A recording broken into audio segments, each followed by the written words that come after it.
പക്ഷേ ശ്രീ നിർമ്മൽ, ഈ കാര്യങ്ങളെല്ലാം പറയുമ്പോൾ പോലും ഇപ്പോൾ death to Israel, death to America എന്ന് പറയുന്ന ഒരു പരമോന്നത നേതാവുള്ള രാജ്യം അവരുടെ കയ്യിലേക്ക് ആണവായുധം, ആറ്റം ബോംബ് വന്നാലുള്ള സ്ഥിതി എന്താവുമെന്ന് ചോദിച്ചുകൊണ്ടാണല്ലോ ഇസ്രായേൽ ഇപ്പോൾ ഈ ടാർഗറ്റഡ് ഓപ്പറേഷൻ നടത്തിയത്. ഹമാസിലെ നേതാക്കൾ ഉൾപ്പെടെ, പ്രത്യേകിച്ച് ഇറാന്റെ മണ്ണിൽ വെച്ച് അവരുടെ ഹമാസ് കമാൻഡർ ഉൾപ്പെടെ വധിക്കുന്നതിന് സ്വീകരിച്ച അതേ രീതിയായിരുന്നല്ലോ ഈ ആണവോർജ്ജ പദ്ധതിയുമായി ബന്ധപ്പെട്ട അതിൻ്റെ കമാൻഡർമാരെ, ഇറാൻ കമാൻഡർമാരെ വധിക്കുന്നതിനും മൊസാദ് ഉൾപ്പെടെ തെരഞ്ഞെടുക്കുകയും ചെയ്തിട്ടുള്ളത്. ഇത് ഈ ഇത്തരം ആളുകളെ വധിക്കുന്നത് കൊണ്ട് മാത്രം ആ ഒരു പ്രക്രിയ നിന്നു പോകുമെന്നും ഇതൊരു പൂർണ്ണാർത്ഥത്തിലേക്കുള്ള യുദ്ധത്തിൽ എത്താതെ ഇറാൻ പിന്മാറുമെന്ന് ഇസ്രായേൽ കരുതുന്നുണ്ടോ? പൂർണ്ണമായി കരുതി തന്നെയല്ലേ ഇസ്രായേൽ ഈ ആക്രമണം നടത്തിയത്?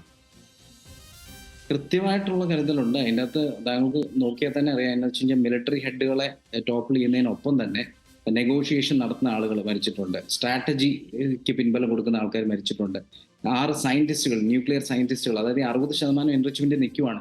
ഇത് മുന്നോട്ട് എൻറിച്ച് ചെയ്യണമെന്നുണ്ട് അതിനുള്ള തലയുള്ള ആളുകൾ വേണം, അവരെ പോലും തട്ടിക്കളയാണ്. പ്രോസ്പെക്റ്റീവായിട്ട് വളർന്നു വരുന്ന PhD സ്റ്റുഡൻസിനെ പോലും തട്ടിക്കളയാൻ റെഡിയായിട്ട് നിൽക്കുന്ന ഇസ്രായേൽ.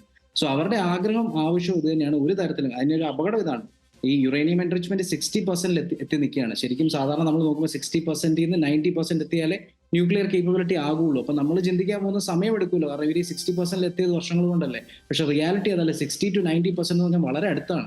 ശരിക്കും പറഞ്ഞാൽ ഒരു മാസത്തിൽ താഴെ സമയം കിട്ടിക്കഴിഞ്ഞാൽ ഇറാന് ന്യൂക്ലിയർ കേപ്പബിലിറ്റി ആകും. അതുകൊണ്ടാണ് ഇത്ര ധൃതി പിടിച്ചും വെപ്രാളപ്പെട്ടും ഇസ്രായേലും അമേരിക്കയും ഇത് ചെയ്യുന്നത്. അതുകൊണ്ട് പ്ലാൻഡ് ആയിട്ടുള്ള സ്ട്രാറ്റജിയാണ്. ഇറാന് ഞാൻ ഇപ്പോൾ കാണുന്ന ഒരു സാഹചര്യം എന്ന് വെച്ച് കഴിഞ്ഞാൽ അവർക്കും വിട്ടുകൊടുക്കാൻ താല്പര്യമില്ല. കാരണം 1981 ഇറാഖിനെ ഇസ്രായേൽ സിമിലർ ആയിട്ടുള്ള അറ്റാക്കിലൂടെ കീഴ്പ്പെടുത്തി. അതായത് അന്ന് 81 ഇവർ ന്യൂക്ലിയർ സെന്റേഴ്സ് ഉണ്ടാക്കുന്നു എന്ന് കണ്ടപ്പോൾ ഇറാഖിനെ ഇതേ മോഡലിൽ 18 മിനിറ്റ് കൊണ്ട് അവരുടെ സെന്റേഴ്സ് തകർത്താണ്. അന്ന് ഇറാൻ കരുതി കൂട്ടി സീക്രട്ട്ലി ഡെവലപ്പ് ചെയ്ത്, എത്ര വർഷങ്ങൾ കൊണ്ട് കഷ്ടപ്പെട്ട് ഡെവലപ്പ് ചെയ്ത് 60% എത്തിയതാണ്. അതുകൊണ്ട് ഒരു കോസ്റ്റിലും അവരും വിട്ടുകൊടുക്കാൻ താല്പര്യപ്പെടുന്നില്ല. അവിടെയാണ് ഇത് മുന്നോട്ട് പോകാനുള്ള സാഹചര്യം നീണ്ടു നിൽക്കുന്നത്. അല്ലെങ്കിൽ പിന്നെ ഇത് സ്റ്റോൾ ചെയ്യാന്നുള്ളതാണ് ഇറാന്റെ മുന്നിലൊരു ഓപ്ഷൻ. അതായത് ട്രംപിന് ഒരു ഡേറ്റ് കൊടുക്കുക, ശരി ഞങ്ങൾ താൽക്കാലം സമ്മതിക്കാം, എല്ലാ ക്ലോസുകളും സമ്മതിക്കില്ല, പക്ഷെ ഒരു ഡിസ്കഷൻ ഇരിക്കാം, മേ ബി ഒമാനോ ഖത്തറോ ഇടപെട്ട് ഒരു ഡിസ്കഷൻ ഇരിക്കാം എന്ന് പറഞ്ഞൊരു ഒരു മാസമോ 1.5 മാസമോ ഒരു അയവ് മേടിക്കാം എന്നുള്ളതിനപ്പുറം ഇത് തുടർന്ന് നിൽക്കണം എന്നുണ്ടെങ്കിൽ തീർച്ചയായിട്ടും ഇമ്മീഡിയറ്റ് ആയിട്ട് നെഗോഷിയേഷനിലോട്ട് പോകണം. ഇല്ലെങ്കിൽ ഡാമേജ് ഉണ്ടാവും, അത് മിലിറ്ററിലി ഉണ്ടാവും, ഇൻഫ്രാസ്ട്രക്ചറിലുണ്ടാവും, അൺഫോർച്ചുനേറ്റ്ലി ജനങ്ങൾക്കും ഉണ്ടാവും.